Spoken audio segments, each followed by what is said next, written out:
Hello बच्चों, स्वागत है आपका आपके यूट्यूब चैनल एनाटॉमिकल बायोलॉजी में। तो बच्चों कैसे हैं आप सब प्यारे बच्चों। आज के इस वीडियो में हम लोग एक और ऑब्जेक्टिव का सेशन जो है डिस्कस करने वाले हैं, जिसमें हम लोगों को 50 ऑब्जेक्टिव मिलेगा, जो कि क्लास 12th के बायोलॉजी के पूरे चैप्टर से बिलोंग करेगा। समझ में आ रहा है ना? पूरे चैप्टर्स क्लास 12th के बायोलॉजी के जितने भी 16 चैप्टर्स हैं, सबसे जो है इसमें क्वेश्चन आएगा। तो चलिए शुरू करते हैं हम लोग आज का सेशन। आज का सेशन जो है हम लोग स्टार्ट करें। देखिए बताया जा रहा है सबसे पहला क्वेश्चन हम लोगों को कि मनुष्य में प्लाज्मोडियम की संक्रमण अवस्था क्या होती है। मनुष्यों में प्लाज्मोडियम की संक्रमण अवस्था क्या होती है? स्पोरोजोइट, मीरोजोइट, इनमें से कोई नहीं, या फिर क्रिप्टोजोइट।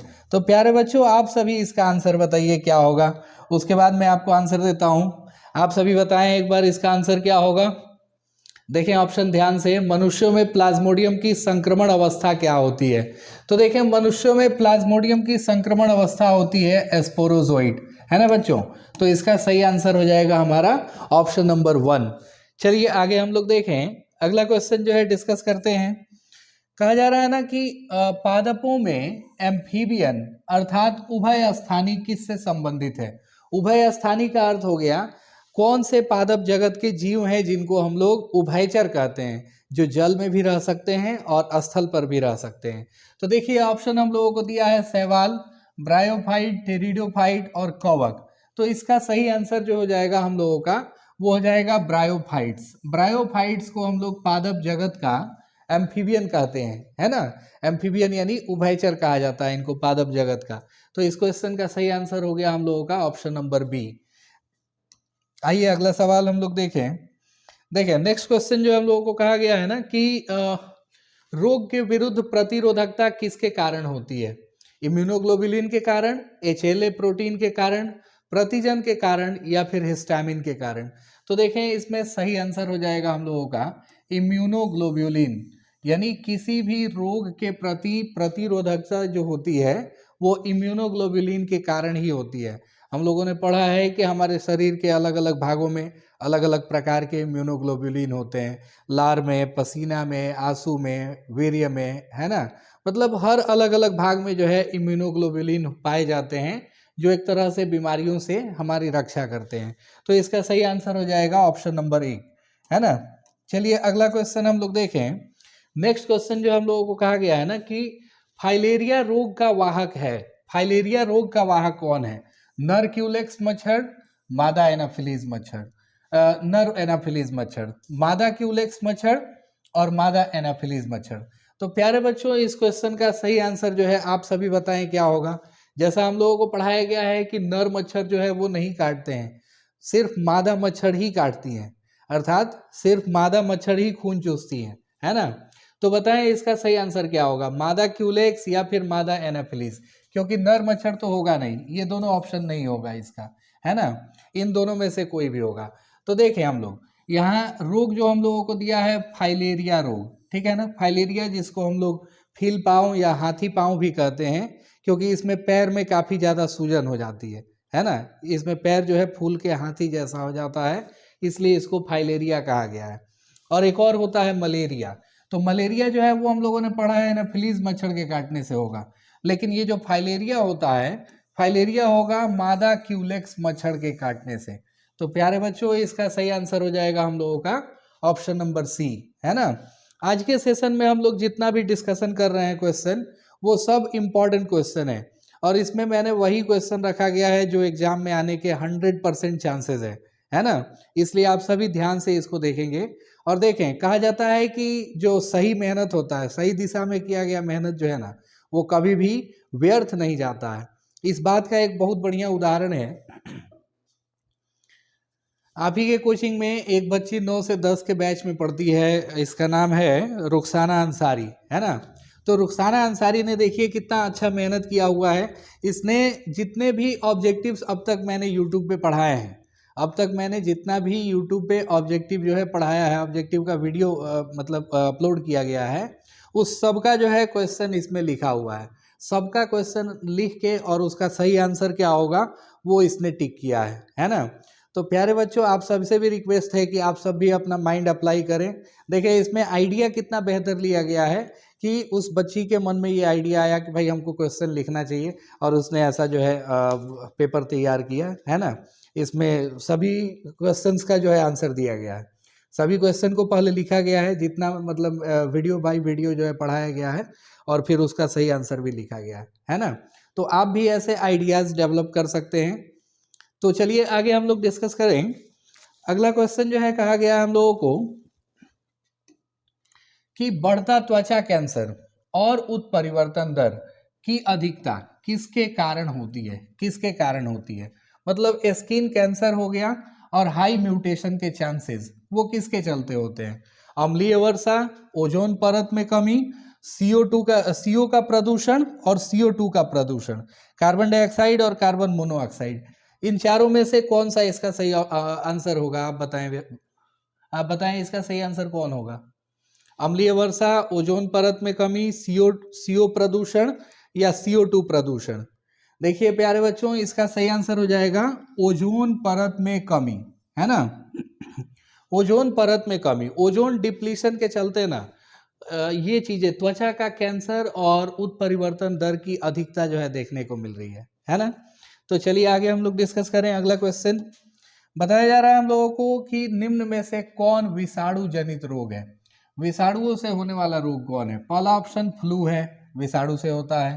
पोलियो है, पोलियो विषाणु से होता है। एड्स है, HIV से होता है। तो देखें, ये भी विषाणु जनित रोग, ये भी विषाणु जनित रोग और ये भी विषाणु जनित रोग। तो इसका सही आंसर जो है आप भी बता सकते हैं, इनमें से सभी, यानी ये ऑप्शन नंबर डी जो है इसका करेक्ट आंसर हो जाएगा, है ना। चलिए अगला क्वेश्चन हम लोग देखें। अगला सवाल दिया गया है ना कि DNA को देखने के लिए कौन सा प्रयोग में लाया जाता है। पहला ऑप्शन है हमारा एथिडियम ब्रोमाइड, दूसरा ऑप्शन हो गया एनिलीन ब्लू, तीसरा ऑप्शन है इनमें से कोई नहीं, और एक और ऑप्शन है सेक्रेनिन। तो आप सभी बताइए इसमें से कौन होगा आंसर। आप सभी बताएं प्यारे बच्चों, इसमें से कौन होगा आंसर। DNA को देखने के लिए किसको प्रयोग में लाया जाता है। देखें, DNA को देखने के लिए एक केमिकल सब्सटेंस यूज किया जाता है जिसको हम लोग कहते हैं एथिडियम ब्रोमाइड, है ना। इसको ETBR से डिनोट किया जाता है। तो ETBR का उपयोग करते हैं हम लोग DNA को देखने के लिए, ठीक है। चलिए अगला क्वेश्चन हम लोग देखें। अगला क्वेश्चन कहा गया है ना कि सबसे प्रचलित जीवाणु उर्वरक कौन है। नाइट्रोसोमोनास, नाइट्रोसोकोकस, नाइट्रोबैक्टर और राइजोबियम। देखें, जब भी हम लोग कोई क्वेश्चन देखते हैं तो उस क्वेश्चन को देखते ही हमारे मन में ये आइडिया आ जाना चाहिए कि वो क्वेश्चन किस चैप्टर से बिलोंग करता है। क्या आप बता सकते हैं ये क्वेश्चन जो है किस चैप्टर से बिलोंग कर रहा है। क्या आप बता सकते हैं। अगर आप बता सकते हैं तो आपकी पढ़ाई बहुत अच्छे से हुई है, और आप जो है बेहतर, मतलब मेरी गारंटी है कि आप एग्जाम में अच्छा कर पाएंगे, आप एग्जाम में अच्छे नंबर लाएंगे, है ना। तो देखें बच्चों, इसका सही आंसर जो होगा वो हो जाएगा राइजोबियम, ठीक है ना। राइजोबियम जो है ये सबसे अच्छा उर्वरक माना जाता है। तो चलिए आगे हम लोग डिस्कस करें। अगला क्वेश्चन जो हम लोगों को कहा गया है ना कि पेंगुइन और डॉल्फिन, इनके फ्लीपर्स जो है वो किसको दर्शाते हैं।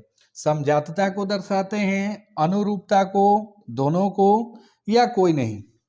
तो इसका सही आंसर हो जाएगा ये पेंगुइन और डॉल्फिन दोनों के जो फ्लीपर होते हैं ना, ये एक जैसा काम करने के लिए जो है यूज किए जाते हैं, एक जैसे काम करने के लिए यूज किए जाते हैं। हालांकि इनकी संरचना में कोई समानता नहीं होती है। तो जिन अंगों की संरचना में समानता नहीं होती है लेकिन उनके काम जो है एक जैसे होते हैं, उनको हम लोग कहते हैं एनालोगस ऑर्गन, और ये घटना जो है एनालॉजी कहलाती है, अनुरूपता कहलाती है ना। अनुरूपता कहलाएगी, समवृत्ति अंग कहते हैं हम लोग इनको। चलिए अगला क्वेश्चन हम लोग डिस्कस करें। बताया गया ना कि कोशिका संवाहित रोग प्रतिरोधी किसके कारण होता है। कोशिका संवाहित रोग प्रतिरोधी किसके कारण होता है। बी लिम्फोसाइट के चलते, ए और बी के चलते, प्लाज्मा कोशिका के चलते, और टी लिम्फोसाइट के चलते। तो प्यारे बच्चों, इस क्वेश्चन का सही आंसर हो जाएगा हमारा टी लिम्फोसाइट, है ना। टी लिम्फोसाइट के चलते कोशिका संवाहित रोग प्रतिरोधी होता है ना। चलिए अगला क्वेश्चन हम लोग देखें। अगला सवाल हम लोगों को क्या दिया हुआ है कि in which branch is virus studied, यानी विषाणु का अध्ययन हम लोग जीव विज्ञान के किस शाखा में करते हैं? फाइकोलॉजी में, वायरोलॉजी में, भ्रूण विज्ञान में या ब्रायोलॉजी में? तो आप बताएं इसका सही आंसर कौन होगा? विषाणुओं का अध्ययन किस शाखा में किया जाता है? बताइए प्यारे बच्चों, इसका आंसर बताएं। आप सभी इसका आंसर बताएं क्या होगा। देखें इसका सही आंसर हो जाएगा हम लोगों का वायरोलॉजी, है ना, वायरोलॉजी। इसमें जो है हम लोग विषाणुओं का अध्ययन करते हैं। चलिए अगला क्वेश्चन हम लोग डिस्कस करें। बताया गया है ना कि प्रत्येक पादप कोशिका से पूर्ण पौधा बन सकता है। प्रत्येक पादप कोशिका से एक पूर्ण पौधा बन सकता है। बताइए किसके द्वारा? क्लोनिंग के द्वारा, सोमा क्लोन के द्वारा, इनमें से सभी, या टोटीपोटेंसी? तो देखें इस क्वेश्चन का सही आंसर जो होगा हमारा वो हो जाएगा टोटीपोटेंसी। टोटीपोटेंसी जो है जिसकी खोज करी थी हैबरलैंड नामक वैज्ञानिक ने, हैबरलैंड ने इसकी खोज करी थी टोटीपोटेंसी की। उन्होंने बताया था कि पादप की जितनी भी कोशिकाएं होती हैं वो पूर्ण आसक्त होती हैं। पूर्ण आसक्त का मतलब हो गया कि उनसे नया पौधा हम लोग तैयार कर सकते हैं। पौधे के किसी भी कोशिका से हम लोग नया पौधा तैयार कर सकते हैं। ये बात हैबरलैंड ने बताई थी, है ना। तो जिसको हम लोग टोटीपोटेंसी के नाम से जानते हैं, पूर्ण आसक्ति कहा जाता है। चैप्टर 9 के लास्ट टॉपिक टिश्यू कल्चर में इसको दिया गया है ना। चलिए अगला क्वेश्चन हम लोग देखें।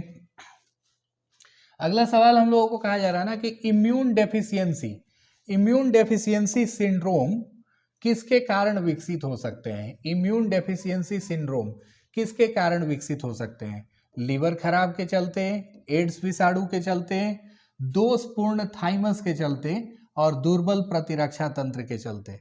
तो प्यारे बच्चों इसका सही आंसर जो होगा, इसका सही आंसर जो हो जाएगा वो हो जाएगा एड्स विषाणु। ठीक है, पहले ही दे दिया है इम्यून डेफिशिएंसी सिंड्रोम, ठीक है ना। तो इम्यून डेफिशिएंसी सिंड्रोम जो है ये होता है एड्स वायरस के चलते, जिसका नाम HIV है, जो कि पश्च विषाणु का एक कैटेगरी है। पश्च विषाणु की कैटेगरी में ही आता है ये, है ना। चलिए अगला क्वेश्चन हम लोग देखें। अगला सवाल हम लोगों को कहा गया है ना कि हीरोइन किस कुल के पौधे से प्राप्त होती है? हीरोइन किस कुल के पौधे से प्राप्त होती है? ठीक है, पहला ऑप्शन है लेगुमिनोसी, दूसरा है पेपरेसी, और तीसरा है सोलनेसी, और चौथा है हम लोगों का लिलिएसी। पहला ऑप्शन लेगुमिनोसी, दूसरा लिलिएसी, तीसरा सोलनेसी और पेपेवरेसी। तो हम लोगों ने पढ़ा है कि पेपेवर सोमनिफेरम से प्राप्त किया जाता है ये सब चीज। हीरोइन हो गया या और जितने भी ड्रग्स होते हैं, चरस, गांजा, अफीम, ठीक है ना, तो वो सब जो है पेपेवरेसी की श्रेणी में आते हैं। समझ में आया ना। तो प्यारे बच्चों इस क्वेश्चन का सही आंसर हो जाएगा पेपेवरेसी। ठीक है, हीरोइन जो है इसी कुल के पौधे से प्राप्त किया जाता है। चलिए अगला क्वेश्चन हम लोग देखते हैं। अगला सवाल दिया गया है ना कि लंबवत द्विविभाजन किस में पाया जाता है? लंबवत द्विविभाजन किस में पाया जाता है? Longitudinal binary fission.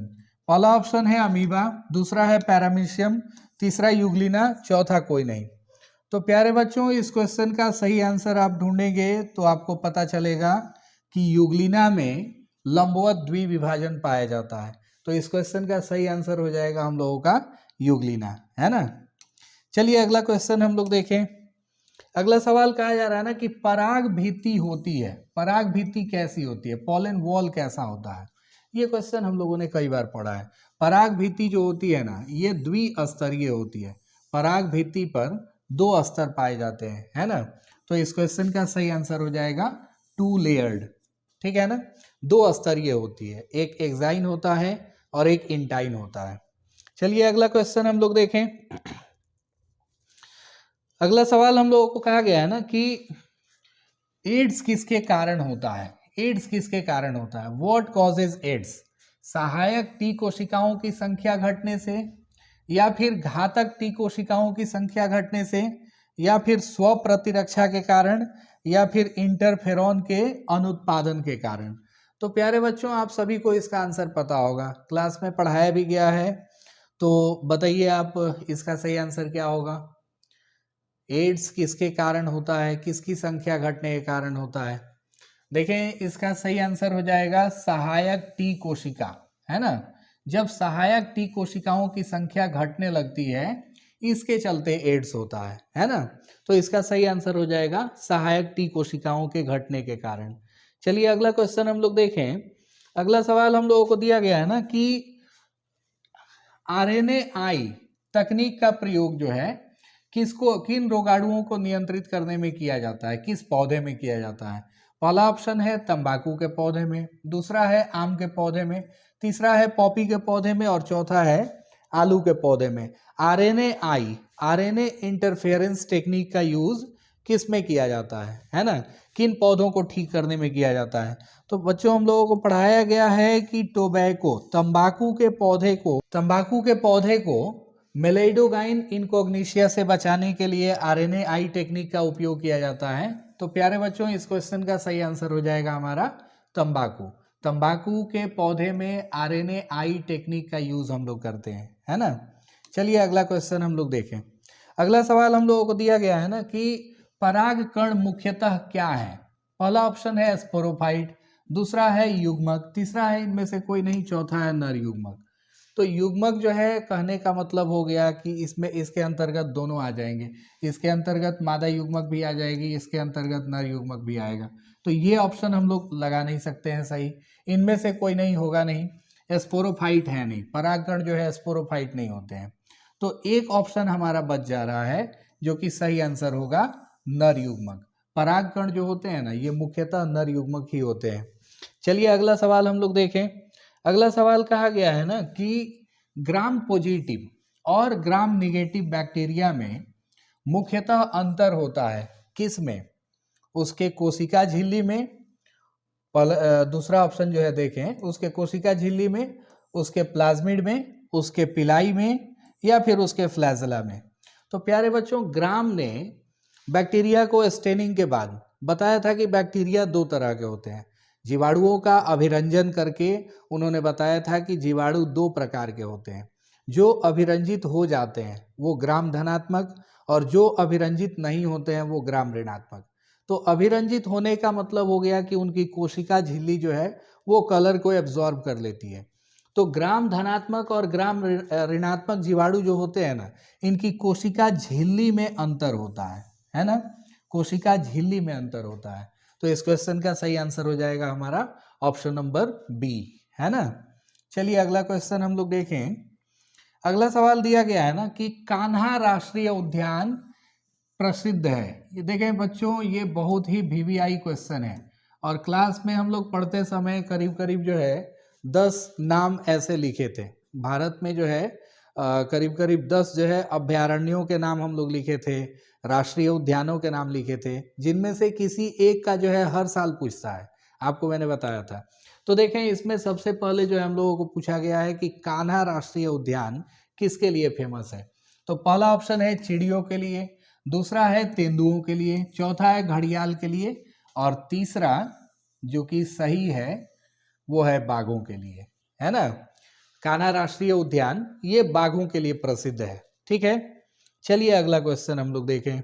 अगला सवाल कहा जा रहा है ना कि बताइए अत्यधिक अल्कोहल लेने से, ज्यादा शराब पिएंगे, ठीक है, तो शरीर का कौन सा अंग सबसे ज्यादा प्रभावित होगा, ठीक है ना।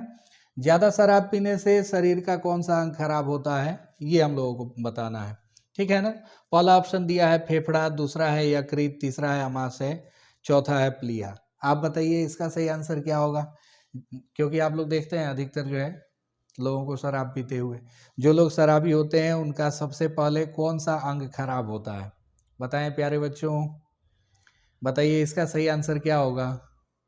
तो प्यारे बच्चों इस क्वेश्चन का सही आंसर हो जाएगा हमारा यकृत, है ना। ज़्यादा अगर पिएंगे शराब तो होगा लीवर खराब, है ना। चलिए अगला क्वेश्चन हम लोग देखें। अगला सवाल कहा जा रहा है ना कि विश्व एड्स दिवस कब मनाया जाता है, विश्व एड्स दिवस कब मनाया जाता है। पहला ऑप्शन है 1 मई, दूसरा है 20 दिसंबर, तीसरा है 1 दिसंबर और चौथा है 1 जून। बताइए इसका सही आंसर क्या होगा। विश्व एड्स दिवस कब मनाया जाता है।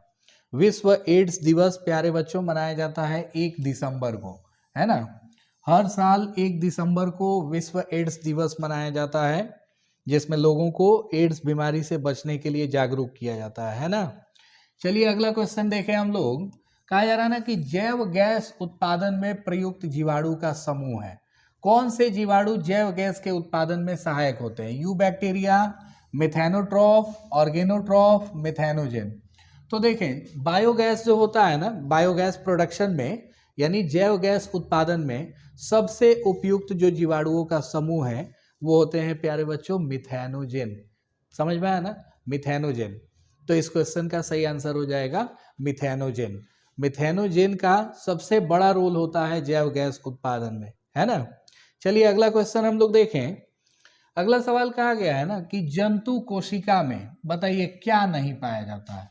जंतु कोशिका में क्या नहीं पाया जाता है? पहला ऑप्शन है क्लोरोप्लास्ट, दूसरा ऑप्शन है माइटोकॉन्ड्रिया, तीसरा है राइबोसोम और चौथा है गोल्जी बॉडी। तो आप बताइए इसका सही आंसर कौन होगा? एनिमल सेल में कौन नहीं होता है? जंतु कोशिका में कौन नहीं पाया जाता है? इसका सही आंसर आपको क्वेश्चन पढ़ते ही पता चल गया होगा कि जंतु कोशिका में क्लोरोप्लास्ट नहीं पाया जाता है ना। क्लोरोप्लास्ट नहीं पाया जाता है। क्लोरोप्लास्ट जो कि पौधों में भोजन संचय का भी काम करता है और भिन्न भिन्न रंगों को लाने का भी काम करता है। अगर हम लोगों में भी क्लोरोप्लास्ट होता, हम लोग भी लाल, हरे, पीले, नीले दिखते, है ना, लेकिन हम लोगों में नहीं होता है, इसलिए हम लोग जो है एक ही कलर के हैं। चलिए अगला क्वेश्चन हम लोग देखें। अगला सवाल कहा जा रहा है ना कि भारत में प्रोजेक्ट टाइगर कब शुरू किया गया था? भारत में प्रोजेक्ट टाइगर कब शुरू किया गया था? देखिए, बाघों की संख्या जो है ना ये दिन प्रतिदिन घटते जा रही थी और उनकी संख्या को बचाए रखने के लिए भारत सरकार ने प्रोजेक्ट टाइगर शुरू किया था। तो आप बताइए कब शुरू किया था भारत सरकार ने? भारत सरकार ने प्रोजेक्ट टाइगर 1973, एक और ऑप्शन है 1981, एक और है 1986, 1985 और 1973। बताइए इसका सही आंसर कौन होगा? प्यारे बच्चों, इस क्वेश्चन का सही आंसर हो जाएगा 1973। ठीक है, भारत में प्रोजेक्ट टाइगर जो है वो 1973 में स्टार्ट हुआ था। ठीक है, चलिए अगला क्वेश्चन हम लोग देखें। अगला सवाल जो है कहा जा रहा है हम लोगों से कि बताइए ह्यूमुलिन शब्द का उपयोग, ह्यूमुलिन शब्द का उपयोग जो है वो किसके लिए होता है? ह्यूमुलिन शब्द का उपयोग जो है वो किसके लिए होता है? एक प्रकार के काइटिन के रूप में, एक पाचक एंजाइम के रूप में, एक शक्तिशाली एंटीबायोटिक के रूप में, एक पावरफुल एंटीबायोटिक के रूप में, या फिर मानव इंसुलिन के रूप में। देखें, ये जो शब्द बना है ह्यूमुलिन, है ना, ये दो शब्दों को मिला के बना है। एक हम लोग लिख दें ह्यूमन और दूसरा लिख दें इंसुलिन, है ना, ह्यूमन और इंसुलिन। तो देखें, ह्यूमन से ह्यूम लिया गया है, इंसुलिन से उलिन लिया गया है। ठीक है, दोनों को मिक्स करके और बना दिया गया है ह्यूमुलिन।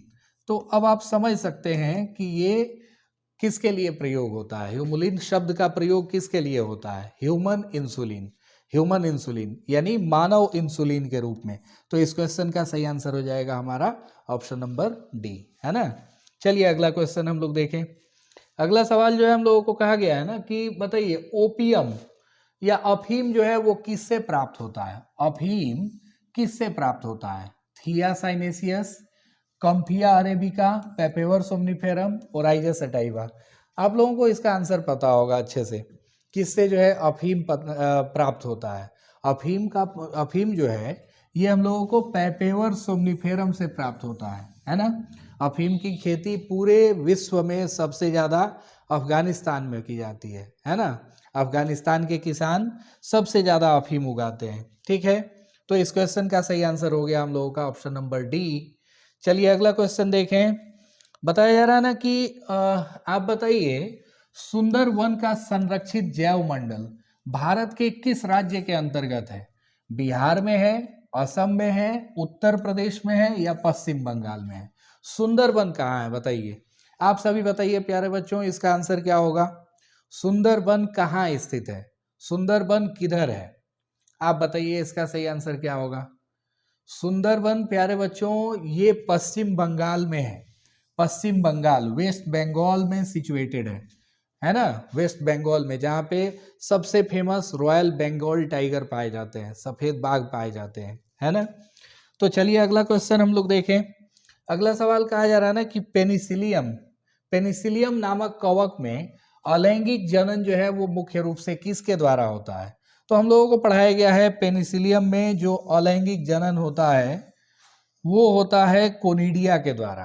पेनिसिलियम में अलैंगिक जनन जो है प्यारे बच्चों वो कोनिडिया के द्वारा होता है ना। चलिए अगला क्वेश्चन हम लोग देखते हैं। अगला सवाल जो है कहा जा रहा है ना कि मलेरिया रोग का कारक कौन होता है? एल्गी होता है, शैवाल, या फिर कुपोषण के चलते होता है मलेरिया, या कवक के चलते, या फिर प्रोटोजोआ के चलते। तो हम लोगों को पढ़ाया गया है प्यारे बच्चों की प्लाज्मोडियम जो होता है ना, प्लाज्मोडियम जिसकी 4 वैरायटीज हैं, ठीक है, तो इसी प्लाज्मोडियम प्रोटोजोआ के चलते मलेरिया रोग होता है। अर्थात मलेरिया रोग जो है ये प्रोटोजोआ के चलते हो जाएगा, ठीक है। तो इसका सही आंसर हो जाएगा ऑप्शन नंबर ए। चलिए अगला क्वेश्चन देखें हम लोग। पूछा जा रहा है कि बताइए गेहूं में परागण की क्रिया किसके द्वारा होती है? वायु के द्वारा, पक्षी के द्वारा, मनुष्य के द्वारा, कीट के द्वारा। तो गेहूं में परागण की क्रिया होती है वायु के द्वारा। गेहूं जो है ये वायु परागित पुष्प है, ठीक है ना, वायु परागित जो है पुष्प है ये। तो इसलिए इसका सही आंसर हो जाएगा हमारा ऑप्शन नंबर ए। चलिए अगला क्वेश्चन देखें हम लोग। बताया गया है ना कि निम्नांकित में से बाह्य स्थानीय संरक्षण का उदाहरण कौन है? पवित्र उपवन है, राष्ट्रीय उद्यान है, बीज बैंक है, इनमें से सभी है। आप बताइए इसका सही आंसर क्या होगा? आप बताएं प्यारे बच्चों इसका सही आंसर क्या होगा? बाह्य स्थानीय संरक्षण का सही उदाहरण कौन है? बाह्य स्थानीय संरक्षण का सही उदाहरण कौन है? बाह्य स्थानीय संरक्षण का सही उदाहरण हो जाता है बीज बैंक, है ना। बीज बैंक जो है ये बाह्य स्थानीय संरक्षण का बेहतरीन एग्जाम्पल है, ठीक है। चलिए अगला क्वेश्चन हम लोग देखें। बताया जा रहा है ना कि निम्न में से कौन सा रुधिर कैंसर है? ठीक है, सार्कोमा को हम लोग रुधिर कैंसर बोलते हैं, या लिम्फोमा को कहते हैं, या ल्यूकेमिया को कहते हैं, या इसमें से कोई नहीं। आप बताइए इसका सही आंसर कौन होगा? आप बताएं 10 सेकेंड में। आप बताइए प्यारे बच्चों। इस क्वेश्चन का सही आंसर हो जाएगा ल्यूकेमिया, है ना। ल्यूकेमिया हम लोग कहते हैं ब्लड कैंसर को, रुधिर कैंसर को ल्यूकेमिया के नाम से जाना जाता है। क्वेश्चन बहुत इंपॉर्टेंट है, इसको ध्यान से याद रखें सभी लोग। और देखें काजीरंगा राष्ट्रीय उद्यान वो किसके लिए प्रसिद्ध है, किसके लिए विख्यात है? पक्षी के लिए, बंदर के लिए, हिरण के लिए, या गैंडा के लिए? काजीरंगा राष्ट्रीय उद्यान। एक इसके पहले हम लोगों ने पढ़ा था कान्हा राष्ट्रीय उद्यान जो कि बाघों के लिए फेमस है। अभी काजीरंगा राष्ट्रीय उद्यान आ गया। तो काजीरंगा राष्ट्रीय उद्यान प्यारे बच्चों ये राइनोसेरस के लिए फेमस होता है। ये है राइनोसेरस के लिए फेमस। कौन? काजीरंगा राष्ट्रीय उद्यान, अर्थात ये गैंडों के लिए फेमस है, ठीक है, राइनो के लिए फेमस है ये। चलिए अगला क्वेश्चन हम लोग देखते हैं। अगला सवाल जो है कहा जा रहा है ना कि होमोसैपियंस का विकास कहाँ हुआ? होमोसैपियंस यानी हम लोग। देखिए मनुष्यों का विकास जो है ये कुल 7 चरण में हुआ है। ड्रायोपिथिकस, रामापिथिकस, ऑस्ट्रेलोपिथिकस, है ना, ये 3 हो गए। फिर इसके बाद आया होमो इरेक्टस, होमो हैबिलिस, होमो निएंडरथलेंसिस और होमोसैपियंस। सबसे लास्ट में जो आया वो होमोसैपियंस यानी हम लोग हैं। तो हम लोगों का विकास कहाँ से हुआ? देखिए हम लोगों का विकास जो हुआ था ना ये अफ्रीका से हुआ था। हम लोगों का विकास अफ्रीका से हुआ। बाद में जैसे जैसे जो है महादेश बढ़ते गए, ठीक है ना, महादेश बढ़ते गए वैसे वैसे मनुष्य जो है वो होमोसैपियंस अलग अलग जगह पे जाते गए, परंतु इनका विकास हुआ था अफ्रीका में। आइए अगला सवाल हम लोग देखें। क्वेश्चन कहा जा रहा है ना कि ओजोन परत जो है वो किस स्तर पर पाया जाता है? स्ट्रेटोस्फेयर पे, लिथोस्फेयर पे, हेमोस्फेयर पे, ट्रोपोस्फेयर पे। तो लिथोस्फेयर नहीं होगा इसका आंसर, और हीमोस्फेयर भी नहीं होगा। 2 ऑप्शन बच गया। आप बताइए प्यारे बच्चों इसका सही आंसर क्या होगा? स्ट्रेटोस्फेयर या ट्रोपोस्फेयर? स्ट्रेटोस्फेयर या ट्रोपोस्फेयर? बताइए जल्दी जल्दी बताइए।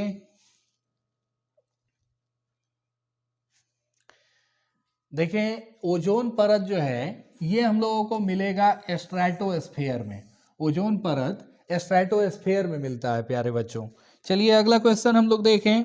अगला सवाल जो है हम लोगों को दिया गया है ना कि खाद्य श्रृंखला में निम्नलिखित में सबसे अधिक आबादी किसकी है? खाद्य श्रृंखला कोई भी हम लोग बनाते हैं, कोई भी फूड चेन हम लोग बनाते हैं, ये देखें एक पिरामिड के थ्रू हम लोग देखते हैं, तो पिरामिड में सबसे ज्यादा संख्या किसकी होती है? 1 नंबर पे उत्पादक हो जाते हैं, 2 नंबर पे प्राथमिक उपभोक्ता, 3 नंबर पे आ जाएंगे द्वितीयक उपभोक्ता, 4 नंबर पे आ जाएंगे तृतीयक उपभोक्ता।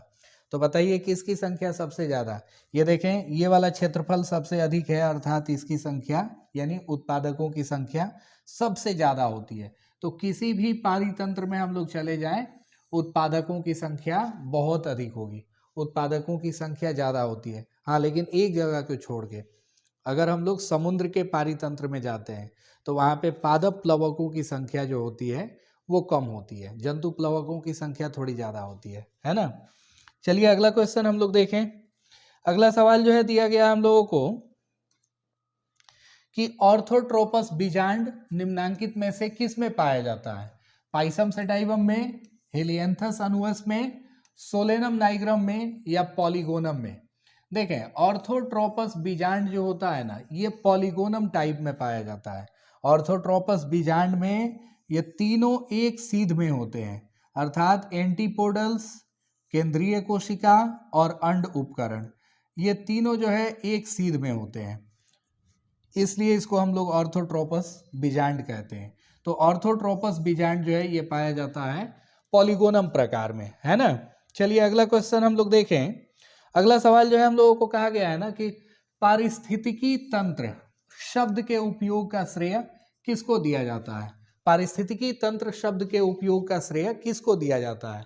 तो पहला ऑप्शन है हमारा गार्डनर को, दूसरा है ओम को, तीसरा है वार्मिंग को और चौथा है टॉन्सली को, टॉन्सली, है ना। तो आप बताइए पारिस्थितिकी तंत्र शब्द का उपयोग सबसे पहले किसने किया था? पारिस्थितिकी तंत्र का उपयोग, पारिस्थितिकी तंत्र शब्द का उपयोग सबसे पहले किसने किया था? और प्यारे बच्चों, इस क्वेश्चन का आंसर बताते बताते आप ये भी बताएं कि इकोलॉजी शब्द का प्रयोग सबसे पहले किसने किया था? इकोलॉजी शब्द का प्रयोग सबसे पहले किसने किया था, है ना। तो देखें, इस क्वेश्चन का आंसर जो होगा ना वो टॉन्सली हो जाएगा, ठीक है ना। टॉन्सली ने ही सबसे पहले इस पारिस्थितिकी तंत्र शब्द का उपयोग किया था, है ना। चलिए अगला क्वेश्चन हम लोग देखते हैं। बताया जा रहा है ना कि सर्दी जुकाम जो है वो किसके कारण होता है? जुकाम अर्थात साधारण ठंड वो रेट्रो विषाणु के चलते होगा, फेज विषाणु के चलते होगा, संदल विषाणु के चलते होगा या राइनो विषाणु के चलते? तो प्यारे बच्चों, इस क्वेश्चन का सही आंसर हो जाएगा राइनो विषाणु। जो सामान्य ठंड होता है, सर्दी जुकाम होती है, वो राइनो विषाणु अर्थात नासा विषाणु के चलते होता है। इसको हम लोग राइनो या नासा भी बोलते हैं, नासा विषाणु इसको हम लोग कहते हैं। तो नासा विषाणु जो है ये हमारे फेफड़ों को प्रभावित नहीं करता है, ये सिर्फ जो है श्वसन पथ को प्रभावित करता है ना, जिसका इंक्यूबेशन पीरियड 3 to 7 डेज होता है। 3 से 7 दिन में ये अपने आप चला जाएगा और ये किसी संक्रमित व्यक्ति के द्वारा छींके गए बिंदुकों से फैलता है। कोई भी संक्रमित व्यक्ति अगर छींकता है, उसके सांस से जो है बहुत सारे बिंदुक निकलते हैं, ड्रॉपलेट्स निकलते हैं, और उन ड्रॉपलेट्स का कांटेक्ट अगर किसी स्वस्थ आदमी से हो जाए तो फिर ये विषाणु फैलते हैं एक स्वस्थ व्यक्ति में बीमार व्यक्ति से, है ना। चलिए अगला क्वेश्चन हम लोग देखें। नेक्स्ट क्वेश्चन जो है हम लोगों को कहा गया है ना कि कलिका रोपण द्वारा जो है, कलिका रोपण का उदाहरण कौन है? कायिक जनन है, उत्तक संवर्धन है, प्रकीर्णन है या फिर लैंगिक जनन है? तो प्यारे बच्चों आप बताइए इसका सही आंसर क्या होगा? कलिका रोपण किसका उदाहरण है? 42 नंबर क्वेश्चन हम लोगों को कहा गया है कलिका रोपण किसका उदाहरण है। तो कलिका रोपण जो है ये एक तरह से उदाहरण हो जाता है वेजिटेटिव रिप्रोडक्शन का, अर्थात कायिक जनन का, है ना। कायिक जनन का उदाहरण हो जाता है कलिका रोपण। चलिए अगला क्वेश्चन हम लोग देखें। बताया जा रहा है ना कि रोग जो टॉक्सिन के श्रवण से संबंधित है कौन है? टीबी है, एड्स है, टिटनस है या विषाक्तता है? तो प्यारे बच्चों इस क्वेश्चन का सही आंसर हो जाएगा टिटनस। टिटनस रोग जो है वो टॉक्सिन के स्राव से संबंध रखता है ना, टॉक्सिन के स्राव से संबंध रखता है ये। अगला क्वेश्चन हम लोग देखें। पूछा जा रहा है ना कि निम्नलिखित में से कौन सा समस्यात्मक जलीय जंगली घास है? पहला ऑप्शन दे दिया है जलकुंभी, दूसरा है एजोला, तीसरा है ट्रापा और चौथा जो है वोल्फिया। तो बताइए इसका सही आंसर कौन होगा? जलकुंभी होगा, ट्रापा होगा, एजोला होगा या वोल्फिया होगा? प्यारे बच्चों, इस क्वेश्चन का सही आंसर हम लोग पढ़ चुके हैं, कई बार पढ़े हैं। सबसे पहले चैप्टर 1 में भी हम लोगों ने पढ़ा है, चैप्टर 13 में भी पढ़ा है ना। बताइए इसका सही आंसर क्या होगा। देखें, इस क्वेश्चन का सही आंसर हो जाएगा जलकुंभी, Eichhornia, water hyacinth. Water hyacinth इसको बोलते हैं हम लोग, या इकॉर्निया भी बोलते हैं। जलकुंभी का पौधा जो है ये समस्यात्मक जलीय जंगली घास है। तो आइए अगला सवाल हम लोग देखते हैं। अगला सवाल हम लोगों को कहा गया है ना कि ग्राफियन पुटिका बताइए कहाँ पाया जाता है। ग्राफियन पॉलिकल किधर पाया जाता है। नर में तो पाया नहीं जाता है, नर में नहीं होगा, यकृत में होगा नहीं, तो आप बताइए। और ग्राफियन पुटिका पौधों में नहीं होता है। तो अब तो आपको बिल्कुल ही आंसर इसका पता चल गया होगा। ग्राफियन पुटिका कहाँ पाई जाती है, मानव मादा के अंडाशय में, है ना। चलिए अगला क्वेश्चन हम लोग देखें। अगला सवाल हम लोगों को दिया गया है ना कि बाह्य स्थानीय संरक्षण का उदाहरण है। बाह्य स्थानीय संरक्षण का उदाहरण कौन है। बीज बैंक, राष्ट्रीय उद्यान, पवित्र उपवन या जंतु उद्यान। कौन होगा इसका आंसर, आप बताइए। आप बताइए इसका सही आंसर कौन होगा। बाह्य स्थानीय संरक्षण का उदाहरण कौन सा है। बाह्य स्थानीय संरक्षण का उदाहरण होता है प्यारे बच्चों बीज बैंक, है ना। बीज बैंक जो है वो बाह्य स्थानीय संरक्षण का उदाहरण है। चलिए अगला क्वेश्चन देखें हम लोग। कहा जा रहा है ना कि एकल संकर संकरण में जीनोटाइपिक अनुपात कितना होता है।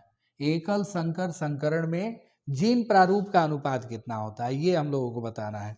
तो बताइए जीन प्रारूप का अनुपात कितना होता है। 3:1, 9:3, 3:3:1 और 1:2:1 या फिर कोई नहीं। आप बताइए इसका सही आंसर। और इसका सही आंसर बताने के साथ साथ एक और मेरे सवाल का जवाब दे दें आप।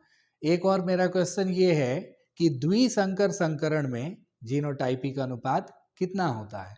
द्विसंकर संकरण में जीनोटाइपिक अनुपात कितना होता है। What is the genotypic ratio in dihybrid cross performed by Mendel, है ना। मेंडल के द्वारा किए गए डाइहाइब्रिड क्रॉस में जीनोटाइपिक रेशियो कितना होता है। आप कमेंट करके इसका आंसर बता सकते हैं। तो देखें, ये जो क्वेश्चन हम लोगों को कहा गया है ना कि एकल संकर संकरण में जीनोटाइपिक अनुपात कितना होता है। तो प्यारे बच्चों, एकल संकर संकरण में जीनोटाइपिक अनुपात होता है 1:2:1, क्योंकि एक पौधा हम लोगों को मिलता है कैपिटल टी वाला, 2 पौधे मिलते हैं कैपिटल टी स्मॉल टी वाले, और एक पौधा मिलता है स्मॉल टी वाला, है ना। तो एकल संकर संकरण में जीनोटाइपिक रेशियो हो जाएगा हम लोगों का 1:2:1, है ना। चलिए अगला क्वेश्चन हम लोग देखें। बताया जा रहा है ना कि निम्नलिखित में से कौन सा प्राथमिक जनन अंग है। स्क्रोटम है, बिल्कुल नहीं, ये तो कवर है। पेनिस है, नहीं, ये भी जो है एक तरह से डक्ट में आता है, डक्ट की कैटेगरी में आता है। और प्रोस्टेट, ये भी नहीं है, प्रोस्टेट तो ग्रंथि है, सहायक ग्रंथि है। तो हमसे पूछा जा रहा है प्राथमिक जनन अंग। देखें प्यारे बच्चों, प्राथमिक जनन अंग में वो अंग आता है जो युग्मकों को निर्माण करने का काम करता है।